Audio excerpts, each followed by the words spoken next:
Olá, meus irmãos, que a paz do Senhor Jesus seja com todos. Hoje eu tive acesso a uma matéria de um membro da Igreja Cristã Maranata, cujo título é Se a ICM fosse uma seita. Eu fiquei muito feliz de ver esta publicação porque ela nos abre agora uma oportunidade, uma grande oportunidade para fazermos um contraponto, né? Nos dá uma oportunidade de abrirmos um pouco mais a nossa visão sobre este assunto e desta vez não mais a partir de um relato genérico, como eu fiz um vídeo que também está no nosso canal. Porque agora nós podemos tomar por base o que os membros da Igreja Maranata pensam sobre este assunto. Bom, a matéria foi publicada no blog ICM Obreiros Estudantes Cristãos e é de autoria de Marco Elias, a quem desde logo eu parabenizo pela coragem de expor publicamente o pensamento dos membros da Maranata sobre essa questão que realmente merece um debate e uma reflexão mais ampla. Eu vou deixar na nossa descrição o link deste blog para quem quiser conferir a matéria na íntegra, ok? Evidentemente, nossos comentários ficarão no campo do debate teológico e isso não tem nada a ver com vingança, ataques pessoais ou ataques à Igreja Maranata, até porque nós entendemos que o respeito é devido a todos, indistintamente. Aliás, eu prezo muito pelo respeito. Por quê? Porque eu considero que isso seja uma questão de educação, cidadania e de urbanidade. Algo que nós recebemos a partir do berço do nosso lar e se estende também às orientações que recebemos na escola e na universidade. Nós não precisamos ser crentes em Jesus para entendermos que as pessoas merecem respeito, não é mesmo? Mas, como para toda regra existem exceções, há sempre algumas pessoas que se dizem crentes em Jesus, inclusive, mas que pensam que não devem respeito a quem discorda delas, infelizmente. Enfim, na matéria em questão, o blogueiro da Maranata pretende dar uma resposta à seguinte pergunta de um leitor. No âmbito da ortodoxia reformada, ou segundo a teologia pentecostal, a Igreja Cristã Maranata pode ser considerada uma seita? Então vamos agora analisar a resposta apresentada pelo blogueiro da Maranata. Inicialmente, ele diz que não, no âmbito das duas teologias citadas na pergunta, a ICM não se enquadra no perfil daquilo que os teólogos respeitados e de renome atribuem o título de seita evangélica, pelos seguintes motivos. Atribui-se o perfil de seita a grupos que negam a divindade de Cristo, negam a personalidade do Espírito Santo, negam a suficiência da obra salvadora de Cristo ou negam as doutrinas fundamentais do cristianismo. Muito bem, como nós podemos perceber, o autor do blog ele apresenta uma definição de seita que afirma ser a definição de teólogos respeitados e de renome. Então, a primeira observação que eu devo fazer é que, infelizmente, ele não diz o nome de nenhum teólogo respeitado e de renome que tenha trazido esta definição para o nosso conhecimento, que tenha apresentado esta definição de seita. E isso seria muito importante para sabermos se ele não está usando exatamente a definição dada por um autor que seja vinculado a uma seita pseudo-cristã. Então, se este autor ele é o autor que participa de uma seita, então nós já teríamos que desconfiar dessa definição. Pessoalmente, eu não conheço nenhum teólogo realmente respeitado e de renome que tenha apresentado uma definição sobre seitas que se limite a apontar os elementos básicos definidores da confissão de fé de igrejas cristãs. Ao contrário disso, e nós vamos ver neste vídeo, teólogos respeitados e de renome afirmam que seitas cristãs fazem questão de apresentar como regra de fé diversos fundamentos cristãos, exatamente para se passarem por igrejas cristãs. O fato é que as seitas cristãs usam os mesmos fundamentos de igrejas cristãs genuínas exatamente para confundir e parecerem que são igrejas cristãs genuínas. Mas vamos avançar um pouco mais. Na sequência, o blogueiro da Maranata diz que a Igreja Cristã Maranata proclama a divindade de Cristo, prega e confessa a doutrina da Trindade, crê na salvação somente pela graça e jamais pelas obras e não nega nenhuma das doutrinas centrais delimitadas pelas teologias supracitadas como definidor do perfil sectário. Bom, se a definição de seita fosse realmente essa, divindade de Cristo, doutrina da Trindade, salvação pela graça, então nós teríamos de tirar do rol de seitas cristãs, boa parte das seitas cristãs hoje já elencadas, já identificadas por teólogos respeitados e de renome, como nós vamos mostrar, alguma coisinha nesse nosso estudo de hoje. Sobre a questão da salvação pela graça, eu sei que a Maranata diz que a salvação é exclusivamente pela graça, mas é interessante observar que, na prática, a Igreja Maranata leva seus membros a não confiar somente na graça para a salvação. Sabem por quê? Porque a Igreja Maranata tem uma série de regulamentos sobre a conduta individual, coletiva e também rituais e liturgias específicas que eles chamam de orientações. E todo membro da Maranata sabe que deve seguir essas orientações à risca. Por quê? Porque se não atender às orientações do presbitério da Maranata, isso seria o mesmo que desobedecer a Deus e à direção do Espírito Santo de Deus. Ora, nós sabemos que pessoas que não obedecem a Deus e nem à direção do Espírito Santo são pecadoras. E pecadores não têm salvação. Por quê? Porque o salário do pecado é a morte, não é mesmo? E para que isso fique um pouco mais claro, eu vou passar um trecho de um vídeo de uma aula do seminário de 6º período da Igreja Maranata, de 5 de setembro de 2004, cujo tema da aula é Enfermidades do Corpo. Nessa aula, o professor usa o livro de Judas, que fala de pessoas que estão no meio da igreja, mas que estão reservadas para o juízo. Por quê? Porque são ímpios que convertem em dissolução a graça de Deus e negam a Deus, único dominador e Senhor nosso, Jesus Cristo. Então, o professor da Maranata usa um texto que fala de pessoas que negam a Deus, associando ao conteúdo da sua aula, onde ele vai apresentar sinais e sintomas de pessoas doentes que formam, naturalmente, uma igreja doente.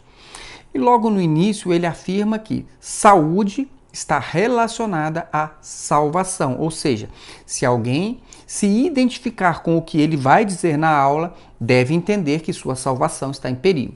Caso essa pessoa ela não abandone aquilo que está identificado ali naquela aula ou que não faça aquilo que ele vai orientar naquela aula. Vejam só o primeiro trecho do vídeo para que isso fique mais claro. A igreja não pode adoecer. A igreja tem que ter saúde. Aliás, em salvação, uma das palavras que dá origem à salvação, a palavra sozo, é de saúde. Então a igreja tem que ter saúde. Perceberam? Então, o professor começa a aula dizendo que a igreja salva é a igreja que tem saúde. Em seguida, ele vai dizer algumas coisas que fazem a igreja adoecer, ou seja, perder a saúde e, consequentemente, a salvação. Isso, para o bom entendedor, na verdade, meia palavra basta. Vejamos agora uma das causas da doença de uma igreja, segundo o professor da Maranata. Irmã, mês da família. Sua família não faz jejum, nem a senhora, não faz madrugada. Que bênção que a senhora quer? Que milagre a senhora quer? Grupo de intercessão? Não. A irmã não está atendendo às revelações que o senhor está dando na igreja, no corpo. Então a bênção não está vindo por causa disso. A bênção não está vindo por causa disso. Então, se você deixar, você tem uma igreja de acomodados, insubordinados, que não atendem, que rejeitam a orientação, rejeitam e tal, e estão sempre na dificuldade. É bom sempre, uma pessoa que está sempre em dificuldade na igreja, perguntar se ela está atendendo às orientações do Senhor. Porque às vezes nós ficamos morrendo para ver a solução daquele problema, ela põe todo mundo para orar por ela. e ela não obedece, não jejua, não madruga, não faz nada. Entendeu? Então não vem bênção e você deixa de orar às vezes por uma necessidade, a pessoa não quer. Então você vê, são pessoas insubordinadas, rejeitam o domínio também. Então esse tipo você tem que corrigir dentro da igreja, porque se você deixar isso lastra, né? Isso aumenta. Perceberam? Então, para a Igreja Maranata, tudo aquilo que eles criaram como regras de evangelização, por exemplo, ou como formas de buscar a Deus, madrugada na igreja, jejum dormindo, culto ao meio-dia, participação nas suas reuniões, tudo isso é uma condição para a pessoa ser abençoada e evita a doença que impede a realização da obra de Deus e que, em última instância, gera a morte. Se não fosse assim, o professor não teria usado o texto de Judas. Aliás, ele usou o livro de Judas exatamente porque Judas fala de pessoas insubordinadas, assim como são apontadas as pessoas que não obedecem às orientações que a Igreja Maranata passa para os seus membros. Meus irmãos, agora vamos analisar isso com muita responsabilidade. Vocês conseguem perceber que, sutilmente, o professor da Maranata associa a obediência às regras da igreja à própria salvação? Quem obedece às orientações da igreja tem saúde, e quem não obedece fica doente. E como ele usou o livro de Judas, as pessoas irão naturalmente associar a insubordinação referida por Judas à insubordinação às orientações da Igreja Maranata. Mas a sutileza não está só nessa associação, porque antes dessa associação, os membros já têm em mente que todas as orientações da igreja procedem diretamente do Espírito Santo de Deus e somente obedecendo a essas orientações as pessoas serão abençoadas. Se você for ainda um pouco mais investigativo, vai perguntar: e então, o que acontece com todos os cristãos que estão em outras igrejas cristãs e que não fazem madrugadas na igreja, que não têm um jejum obrigatório todos os domingos, que não têm as mesmas regras de evangelização ao meio-dia da Maranata e etc. Então, essas pessoas não são abençoadas por Deus e por isso devem ser doentes? Então, os cristãos de outras igrejas são todos doentes e insubordinados, que só podem esperar, então, de Deus o juízo, assim como os insubordinados citados no livro de Judas? Enfim, meus irmãos, vejam como nós temos, nesses ensinamentos da Maranata, um teor exclusivista, isso muito fortemente, expresso. E o mais grave que você vai observar é que a própria salvação está condicionada às obras. Que obras?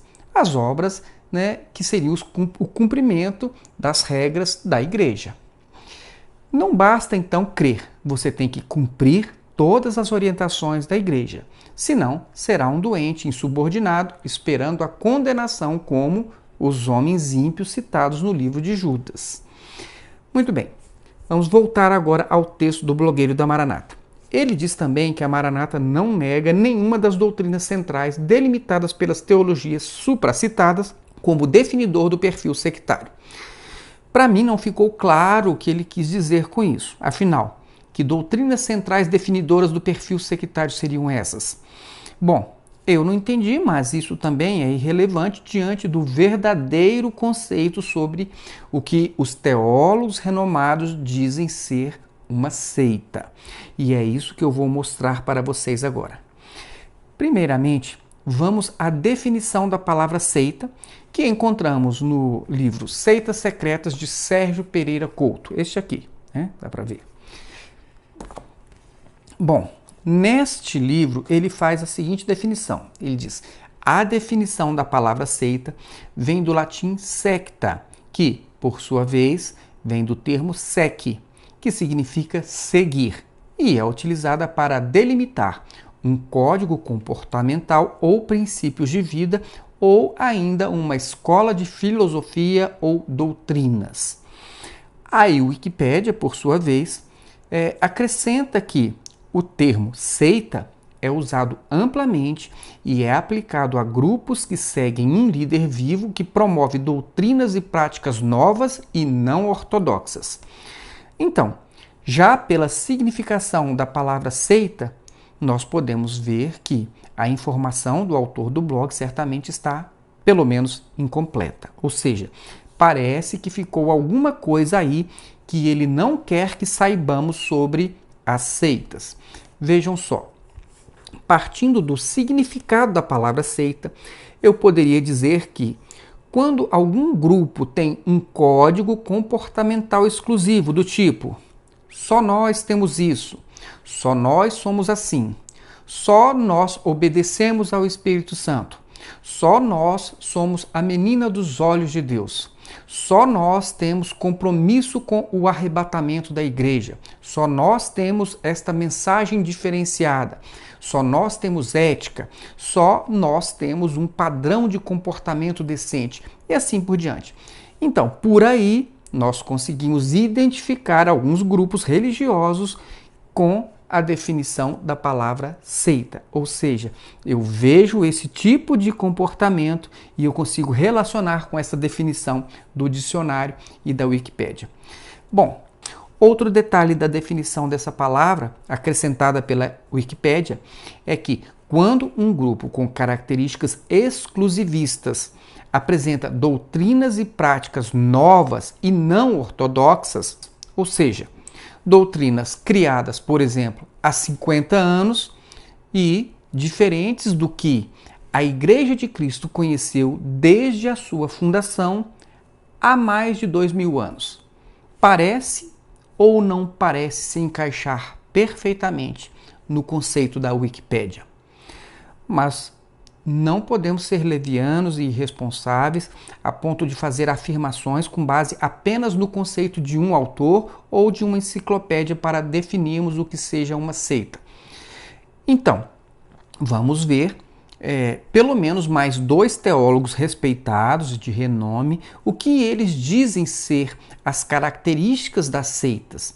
Nós vamos começar com o que o teólogo batista Jaziel Guerreiro Martins diz no prefácio do seu livro Seitas e Heresias do Nosso Tempo. É este livro aqui, talvez algumas pessoas já conheçam, todo este livro ele é bastante interessante, instrutivo, mas eu não tenho como estender o assunto agora. Bom, mas para que ninguém pense que eu estou tirando esta informação de livros sem expressão no meio evangélico, eu preciso dizer que Jaziel Guerreiro Martins, ele é bacharel em teologia pela Faculdade Teológica Batista do Paraná, tem mestrado em artes, religião e cultura pela University of Birmingham, Inglaterra, e é doutor em ciências da religião pela Universidade Metodista de São Paulo. Atualmente, o teólogo Jaziel ele é o diretor das Faculdades Batistas do Paraná desde 2007, onde é também pró-reitor da pós-graduação Stricto Sensu e ainda atua como docente no curso de graduação em Teologia e no programa de mestrado em Teologia. E eu estou fazendo essa apresentação porque certamente você não quer saber o que eu penso, não é mesmo? Afinal de contas, quem sou eu, não é verdade? Mas para que você não precise acreditar em mim, então eu estou usando aqui uma base de outros autores que são respeitados e renomados para usar como fundamento das minhas afirmações. Vou usar então estes livros de pessoas que certamente merecem o seu crédito também. Muito bem. Então vamos ver apenas um pouquinho do que o Dr. Jaziel diz no prefácio do seu livro Seitas e Heresias do Nosso Tempo. Este aqui. Vocês se lembram que eu disse no início deste vídeo que o fato de uma denominação usar os fundamentos da fé cristã não faz dela necessariamente uma igreja cristã genuína. Exatamente porque, para confundir, as seitas cristãs fazem questão de apresentar uma linguagem semelhante à dos demais cristãos. Então, acho que isso agora vai ficando mais claro na medida que nós formos mostrando algumas coisas para você. Nós vamos começar com as palavras do Dr. Jaziel. Ele começa dizendo que o Brasil está vivendo um momento de grandes confusões teológicas e infindáveis discórdias doutrinárias. Dentro desse contexto, Temos igrejas cristãs autênticas, as quais propagam o verdadeiro evangelho de Jesus Cristo, mas, infelizmente, temos igrejas falsas que ensinam inverdades e que estão disseminando heresias, enganando muitas pessoas honestas e indefesas.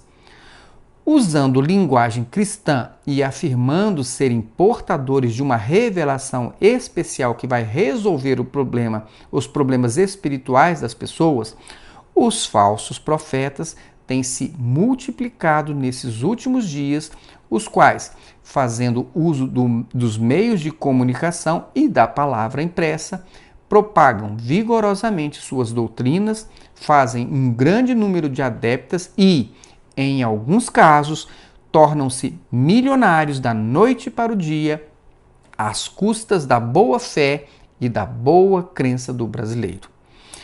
Na parte final do seu prefácio, ele diz que outras características bem perceptíveis de uma seita e de destaque nesta obra são o proselitismo, o fato de pescar no aquário de outrem, e o exclusivismo, afirmar que só eles são salvos ou os únicos certos.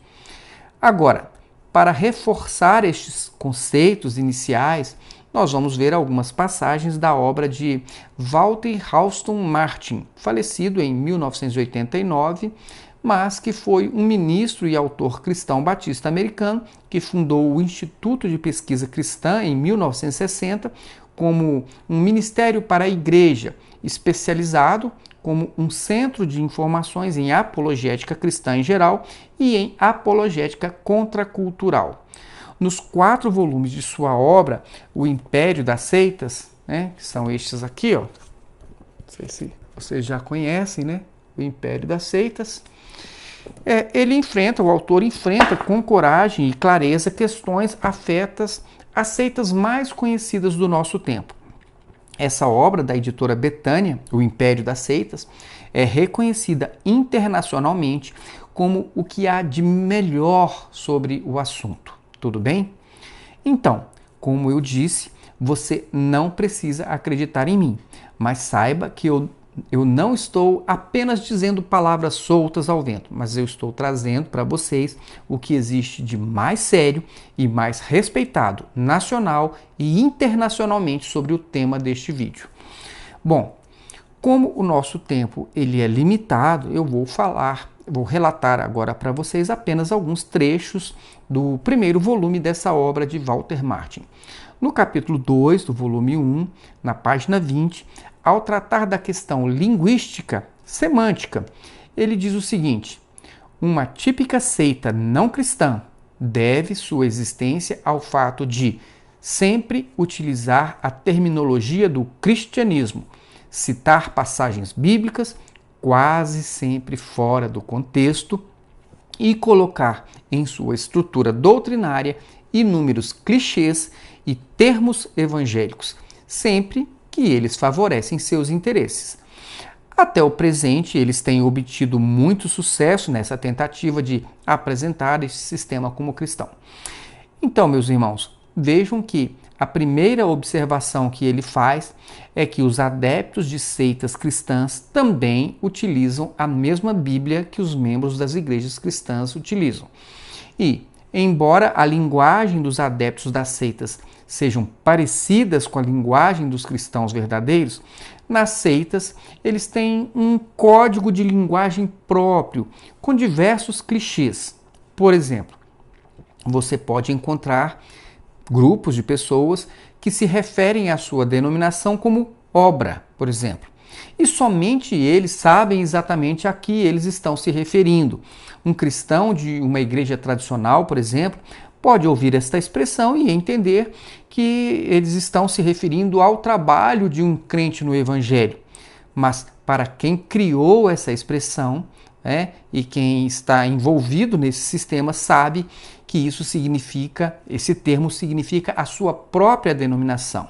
E também que isso faz uma ligação direta com a própria salvação, com a obediência ao Espírito Santo de Deus e assim por diante. Mas são diversas as expressões particularizadas e de sentido facilmente entendido apenas pelos membros de um determinado grupo. Por exemplo, obra como forma de vida, revelação além da letra, estar na revelação e não na razão, e assim por diante. Outra coisa interessante neste mesmo capítulo do volume 1 do Império das Seitas está na página 21, quando diz o seguinte: é muito simples para o adepto da seita espiritualizar e modificar o sentido dos textos e ensinos bíblicos, de forma a estar em harmonia com a fé cristã histórica. Essa harmonia, porém, é bastante superficial e baseia-se numa ambivalência das palavras, que não passa pelo crivo da gramática e do contexto bíblico, e nem de uma exegese correta. Para que você entenda a questão da ambivalência de uma expressão bíblica, podemos citar como exemplo um grupo que utilize a expressão, por exemplo, corpo de Cristo, que é muito conhecida em todo o ambiente, todo o meio cristão, né?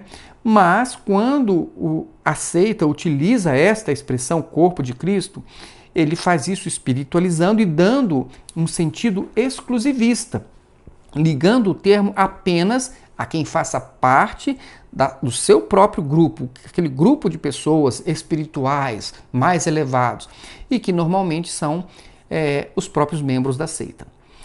E quanto a modificar o sentido dos textos e ensinos bíblicos de forma a fazer com que se pareçam com um ensinamento historicamente aceito, podemos citar as seitas que misturam textos sobre, por exemplo, o sacrifício remidor de Jesus, tipificado no derramamento do seu sangue, com uma oração, por exemplo, como um padrão de oração do tipo: clamamos pelo sangue de Jesus, de modo que a ideia do sacrifício expiatório realizado uma única vez na cruz do Calvário passa a ser uma espécie de amuleto mágico para Deus ouvir uma oração ou promover uma ação específica.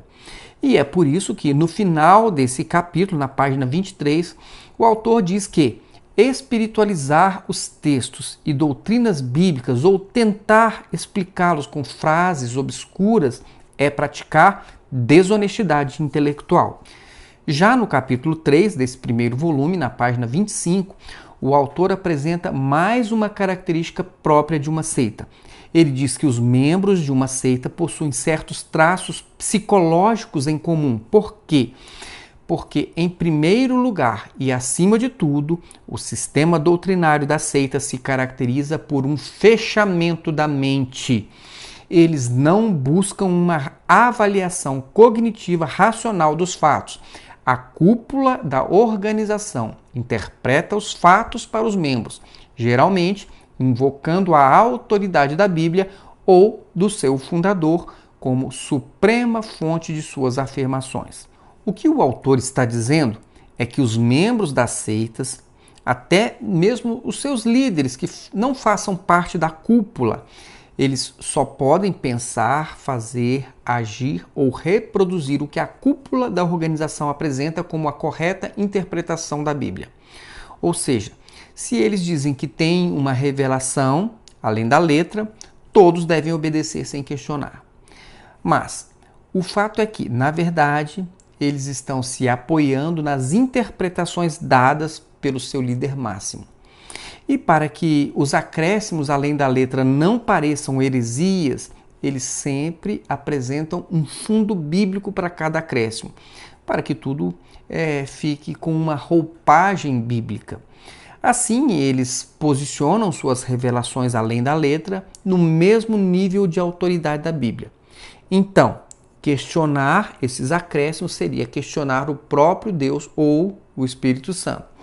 E como disse o Dr. Martin, esses líderes eles fazem isso porque os membros não buscam uma avaliação cognitiva racional dos fatos.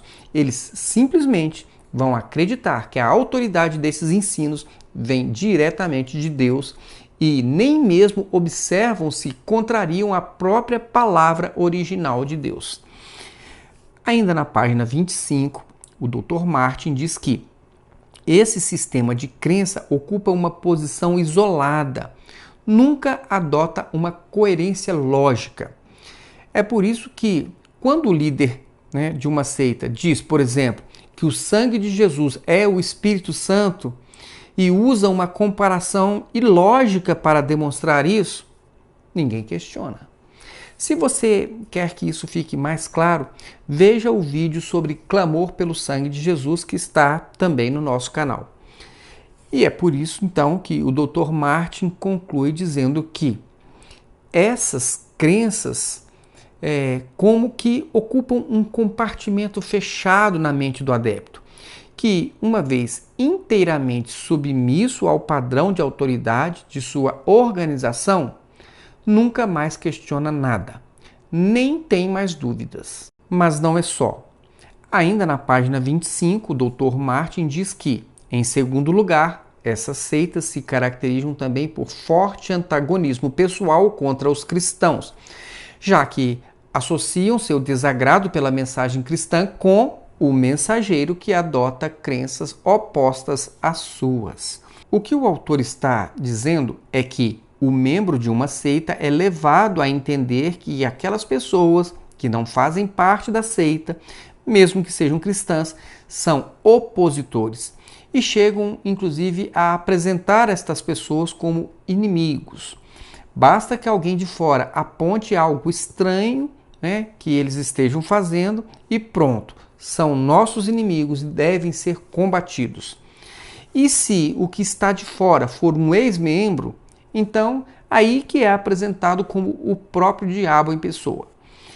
A título de exemplo, vejam só como o autor do blog da Maranata se refere aos ex-pastores da Igreja Maranata. Existe um grupo virtual de ódio religioso, com seus respectivos subgrupos, coordenado por ex-ministros que outrora foram excluídos da instituição por atos imorais, adultério e traições e outras peripécias, e que agora comandam um grupo de internautas composto por ovelhas feridas de boa índole, que foram prejudicadas de alguma forma pelos antigos métodos disciplinares da instituição, que atualmente estão sendo abolidos, e por ovelhas de má índole e sem compromisso com Cristo, que agora trabalham em uma espécie de cruzada virtual de vingança religiosa contra a Igreja Cristã Maranata. Por aí, meus irmãos, vocês podem perceber o nível a que se pode chegar a reação contra um ex-membro que tenha deixado a igreja e que ouse falar o que percebeu enquanto era membro. Nesse caso, vale tudo. Vale mentir, vale ofender, vale difamar, vale ridicularizar. Sim, vale tudo porque eles são incitados a ver os que estão de fora como se fossem seus inimigos. Mas vejam só a falta de compromisso com a verdade. O autor do blog, embora bem intencionado e desejoso de defender a Igreja Maranata de seus inimigos, sai da linha do razoável e abandona a verdade, partindo para generalizações, a meu ver, irresponsáveis, para passar a impressão que todos os pastores que deixaram a Maranata saíram porque foram excluídos por causa de atos imorais, adultérios, traições e outras peripécias. Então, ele usa o termo indefinido. A indefinição ela é exatamente para produzir uma generalização na mente das pessoas. E apenas para provar que essa referência do autor do blog, com todo respeito, não pode ser tomada como verdade, eu vou citar então o meu próprio exemplo. Eu também fui pastor da Igreja Maranata e saí sem ter passado por nenhuma disciplina em toda a minha estadia na Igreja Maranata. Eu posso desafiar qualquer membro, qualquer pastor ou mesmo coordenador da região de Brasília que tenha convivido comigo nos 20 anos em que eu passei ali a apresentar um testemunho sobre qualquer ato de imoralidade da minha parte ou alguma peripécia. A propósito, eu sou casado com a mesma mulher, Roseli, há 31 anos e toda a minha vida ou eu estou no trabalho, ou eu estou na igreja, ou eu estou em casa, ou eu estou passeando com a minha família. E é assim. E quanto à minha responsabilidade com a Igreja Maranata nos 20 anos em que eu estive ali, seja como membro ou como pastor, eu nunca toquei em um só centavo da igreja.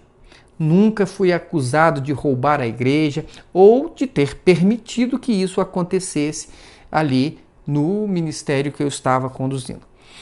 Nunca fui preso preventivamente sob suspeita de formar quadrilha para desviar dízimos. Nunca fui acusado pelo Ministério Público de estelionato, de lavagem de dinheiro, de ameaça de testemunhas e de nenhum outro crime que pudesse manchar a minha reputação. Ao contrário, sempre trabalhei voluntariamente para a Igreja Maranata e, além disso, eu e a minha esposa Roseli, nós devemos ter deixado na Igreja Maranata um alto valor em dízimos. Por quê?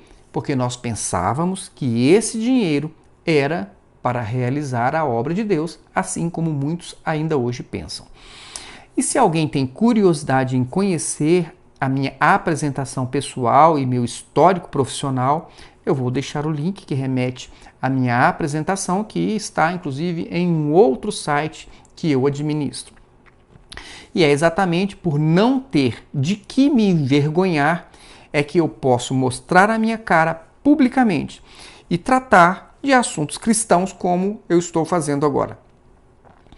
Então, meus irmãos, embora eu seja uma das pessoas que, desde 2009, está colocando em debate as doutrinas e práticas da Igreja Maranata, certamente o blogueiro da Maranata não me conhece e, lamentavelmente, foi levado a uma generalização, e eu creio proposital, e leviana, para causar a impressão nos leitores de que um pastor que sai da igreja certamente foi excluído e é inimigo, endemoniado, imoral, ladrão e praticante de peripécias. Agora vejam se isso não se parece com o que o Dr. Walter Martin diz na página 26 do volume 1º da sua obra. Vou citar alguns parágrafos para que vocês possam chegar às suas próprias conclusões, tudo bem? Ele disse que a quase totalidade das seitas ensina a seus discípulos que todos aqueles que se opõem às suas crenças só podem estar motivados por influência satânica, preconceitos cegos e grande ignorância. Em terceiro lugar, todas as seitas, quase sem exceção, apresentam uma espécie de dogmatismo institucional e uma forte intolerância para com qualquer outra forma de pensamento que não a sua. Obviamente, no caso das seitas não cristãs, que desejam ser associadas ao cristianismo, isso decorre do fato de que a base de suas teses quase sempre é, como alegam eles, a origem sobrenatural. Vejam os irmãos que isso é comum a todas as seitas. Invariavelmente, os fundadores das seitas afirmam que tiveram uma experiência sobrenatural.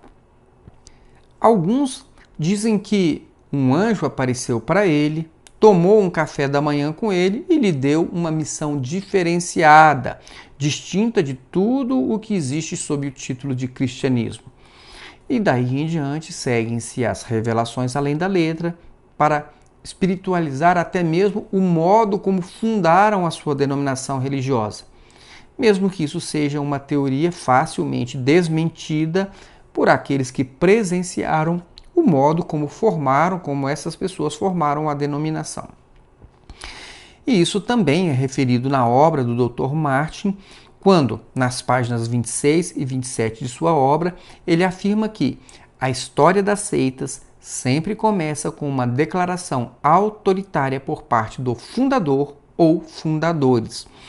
A questão da intolerância acha-se intimamente ligada ao dogmatismo institucional ou autoritarismo. E as seitas que adotam essa linha de ação mostram-se muito resistentes a mudanças e a influências externas, pois a sua mola mestra é a conformidade absoluta, a ambiguidade e o extremismo. E é por isso, meus irmãos, que normalmente os líderes das seitas são intransigentes. eles dizem que estão defendendo a obra de Deus, quando na verdade eles estão apenas impondo as suas vontades, os seus pensamentos, as suas ideias, e isso de um modo autoritário, com base na prática de discursos moralistas e muitos, às vezes, até bem eloquentes, ameaçando até mesmo seus próprios seguidores que ousem a desejar um modelo menos autoritário e com menos imposições da cúpula. Nas seitas, tudo é exclusivo. Isso para que ninguém traga nada de fora. Então, até mesmo as músicas devem ser exclusivas, porque, como disse o Dr. Martin, eles não querem nenhum tipo de influência externa. Nada de músicas de fora, nada de pregadores de fora, nada de comunhão com os de fora e assim por diante. E é exatamente aí que está a última observação que eu vou fazer neste vídeo.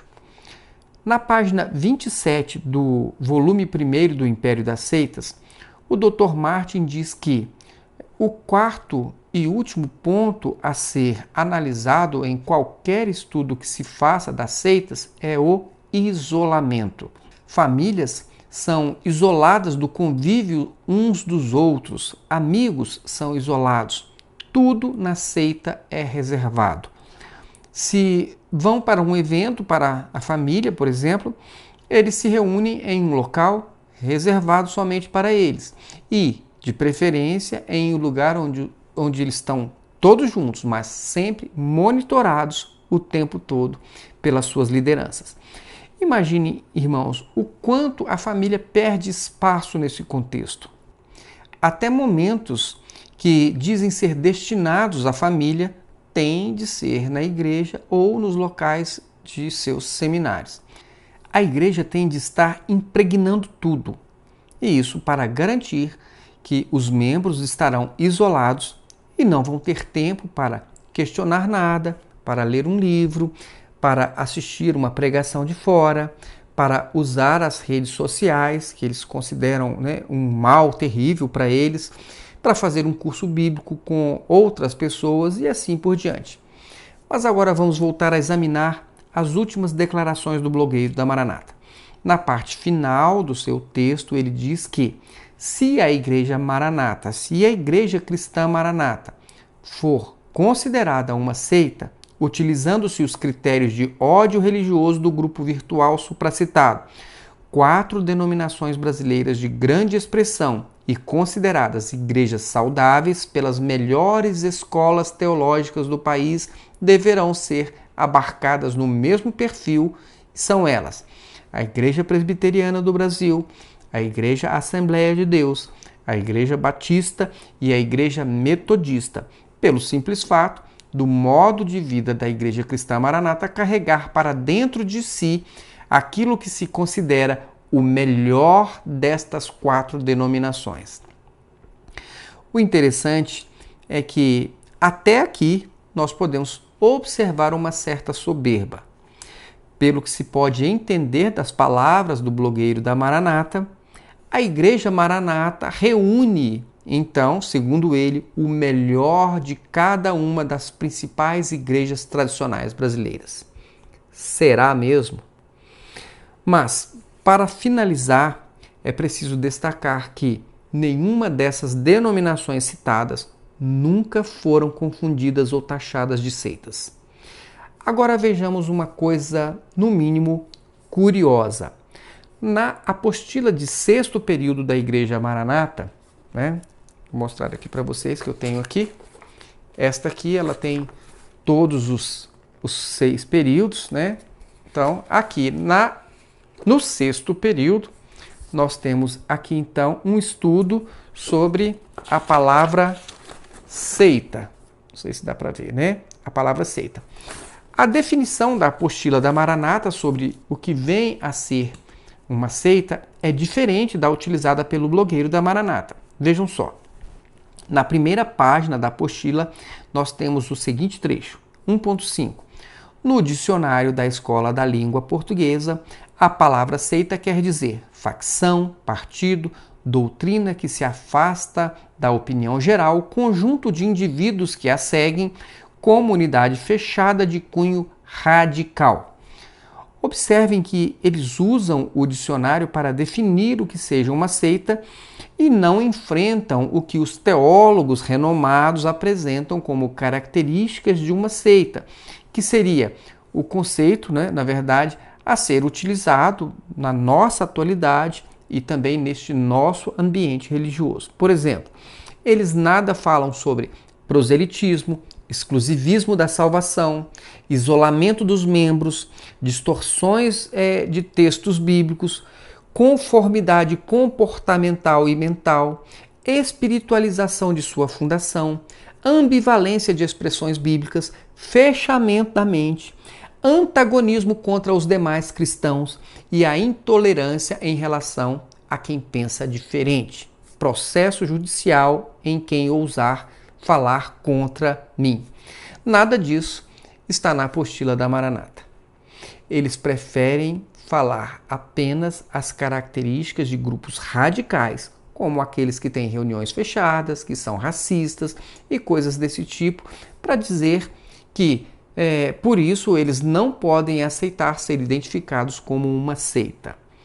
Como se essas coisas absurdas que eles relacionaram na apostila fosse o que realmente caracterizasse uma seita cristã nos nossos dias. Mas afinal, por que eles tiveram a preocupação no passado de destinar uma aula do seminário para afirmar que não são uma seita? Por quê? Observem, irmãos, esta apostila que eu tenho, ela é de 1994, né? Tá vendo aqui? E já naquele tempo havia uma aula de seminário de 6º período da Maranata para afirmar, para ensinar os membros que eles não são uma seita. Ou seja, isso significa que antes de 94 a Igreja Maranata já era taxada como seita por alguns grupos religiosos. E não fui eu quem afirmou isso naquele tempo, certo? Mas vejam que a apostila faz questão de dizer o seguinte: não podemos aceitar a designação de seita nos termos do dicionário, embora que, em nossas posições à luz da palavra de Deus e de seus ensinos, possamos até ser taxados, como foram os cristãos da igreja primitiva, de pertencentes a uma seita. A verdade é que aqueles que querem colocar-nos no rol de seita o fazem no sentido do dicionário. Ora, isso não é verdade, não é mesmo? A classificação, o enquadramento de uma determinada igreja pseudo-cristã no rol de seitas é feito com outros critérios que eu mostrei para vocês.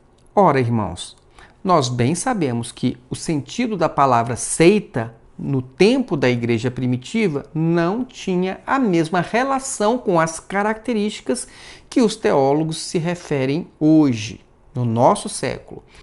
O exame que nós estamos fazendo hoje, no presente século, é com base nos conceitos atuais e segundo o que os teólogos do nosso tempo apresentam como características de uma seita e não no que os fariseus entendiam ser uma seita no tempo da igreja primitiva.